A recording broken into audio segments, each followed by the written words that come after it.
Banyak versi yang menceritakan tentang asal-usul.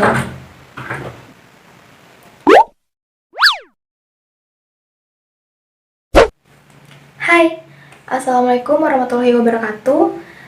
This is my first video. Jadi sebelumnya aku mau memperkenalkan diri aku dulu. Nama aku Ariba Fatin, umur aku 20 tahun. Di video kali ini aku bakal nyeritain soal Sang Ratu Pantai Selatan atau biasa kita sebut Nyi Roro Kidul. Jadi seperti apa kisahnya? Keep for watching. Tapi sebelum ke videonya, subscribe dulu dong channel aku. Terima kasih.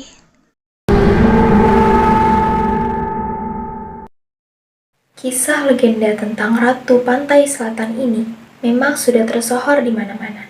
Banyak versi yang menceritakan tentang asal-usul. Banyak versi yang menceritakan tentang asal-usul dari penjaga laut selatan ini. Salah satu yang cukup populer diambil dari buku cerita rakyat Yogyakarta. Kisah ini berawal dari seorang putri yang berparas cantik bernama Kadita. Ia juga dijuluki Dewi Srengenge atau Matahari yang Indah. Ayah Kadita merupakan seorang raja yang bernama Mundingwangi. Memiliki anak yang berparas cantik seperti Kadita, rupanya nggak bikin bapaknya senang nih. Soalnya si Raja Mundingwangi ini sebenarnya nggak pengen punya anak perempuan. Sampai akhirnya si raja ini menikah lagi dengan seorang wanita yang bernama Dewi Mutiara. Dari hasil pernikahan ini, beliau dikaruniai seorang putra dan langsung membuat si raja ini senang bukan kepalang. Meskipun begitu, rasa sayang Mundingwangi terhadap Kadita tidak luntur sedikit pun. Di sisi lain, si Dewi Mutiara ini pengen anaknya jadi seorang raja dan mengupayakan apapun demi mewujudkan keinginannya itu. Bahkan, ia pernah mengusir Kadita keluar dari kerajaan, yang membuat Raja Mundingwangi murka. Tentunya sang raja tidak ingin siapapun menyakiti putrinya. Namun, Dewi Mutiara tak hilang akal dan mencoba terus mengusir Kadita. Besoknya nih, si Dewi ini ngutus seorang dukun buat mengutuk si Kadita menjadi penuh kudis. Jahat banget gak sih guys? Waktu Kadita bangun tidur, dia nyadar kalau di tubuhnya tuh kok bau busuk, bau nggak enak. Lalu si Kadita ini menangis histeris.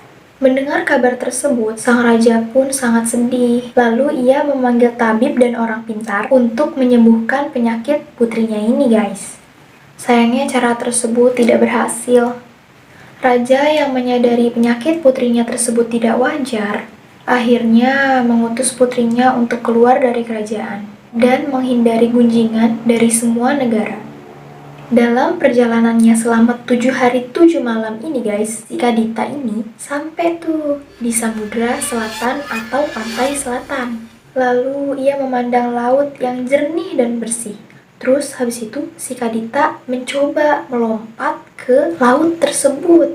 Ajaibnya nih guys, pas kena air laut itu, tubuhnya yang tadinya kudis, sedikit demi sedikit kudisnya ini memudar dan lama-lama hilang. Terus si Kadita ini jadi cantik kembali, malah lebih cantik dari keadaan dia semula. Bahkan Kadita sekarang mempunyai kekuasaan terhadap Samudra Selatan atau Pantai Selatan. Ia pun dijuluki sebagai Nyi Roro Kidul atau Ratu Pantai Selatan. Selain itu ada juga mitos nih.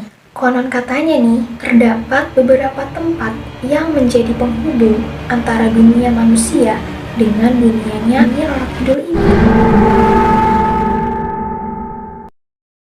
Salah satu tempat yang paling terkenal adalah Hotel Inna Samudra. Hotel ini merupakan hotel berbintang yang terletak di kawasan Pelabuhan Ratu, Sukabumi, Jawa Barat. Hotel ini pada umumnya hampir sama dengan hotel-hotel yang lain, di mana terdapat fasilitas yang lengkap, mulai dari servis yang baik, kolam renang, taman bermain, dan fasilitas hotel lain pada umumnya. Satu hal yang membuat Hotel Inna spesial, yaitu tentang keberadaan kamar khusus bernomor 308. Mitosnya dipercaya sebagai tempat peristirahatan Nyi Roro Kidul. Meskipun cukup angker, kamar ini nggak pernah sepi pengunjung. Katanya cukup membayar 35.000 saja, sudah bisa melihat kamar ini dari dekat. Tapi tidak untuk menginap ya guys. Selain Hotel Ina, ada beberapa tempat lain yang jadi penghubung antara dunia manusia dengan dunia Nyi Roro Kidul, yaitu Pantai Pelabuhan Ratu, Pantai Parangtaritis, Pantai Sembukan, Keraton Surakarta Hadidiningrat, dan Vihara Kalyana Mita. Ada mitos lain, jika ada orang yang memakai pakaian berwarna hijau di pantai selatan akan cepat meninggal dengan cara tergulung ombak. Bahkan, ada yang meyakini bahwa roh orang yang meninggal tersebut akan dijadikan prajurit oleh Nyi Roro Kidul. Terus gimana sih awal mulanya bisa jadi ada larangan pakai baju hijau?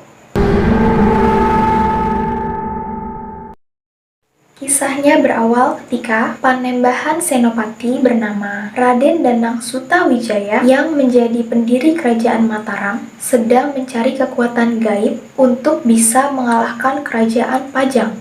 Pertapaan itu ia lakukan di pantai selatan. Lalu secara tak sengaja Raden Danang bertemu dengan Nyi Roro Kidul. Keduanya melakukan perjanjian gaib. Konon, Nyi Roro Kidul meminta Raden untuk menikahinya agar kekuatannya tetap abadi. Sejak saat itu, mulai nih Nyi Roro Kidul memakai pakaian hijau. Raden Danang pun memerintahkan rakyatnya untuk tidak menggunakan baju hijau di sepanjang pantai selatan. Dan peraturan tersebut masih dipercaya hingga sekarang. Itu dia tadi kisah dari Sang Ratu Pantai Selatan Nyi Roro Kidul. Segitu dulu video dari aku. Kalau kalian suka jangan lupa klik like, terus kalian share sebanyak-banyaknya ke teman-teman kalian. Semoga video ini bermanfaat untuk kalian. Sampai bertemu di video selanjutnya.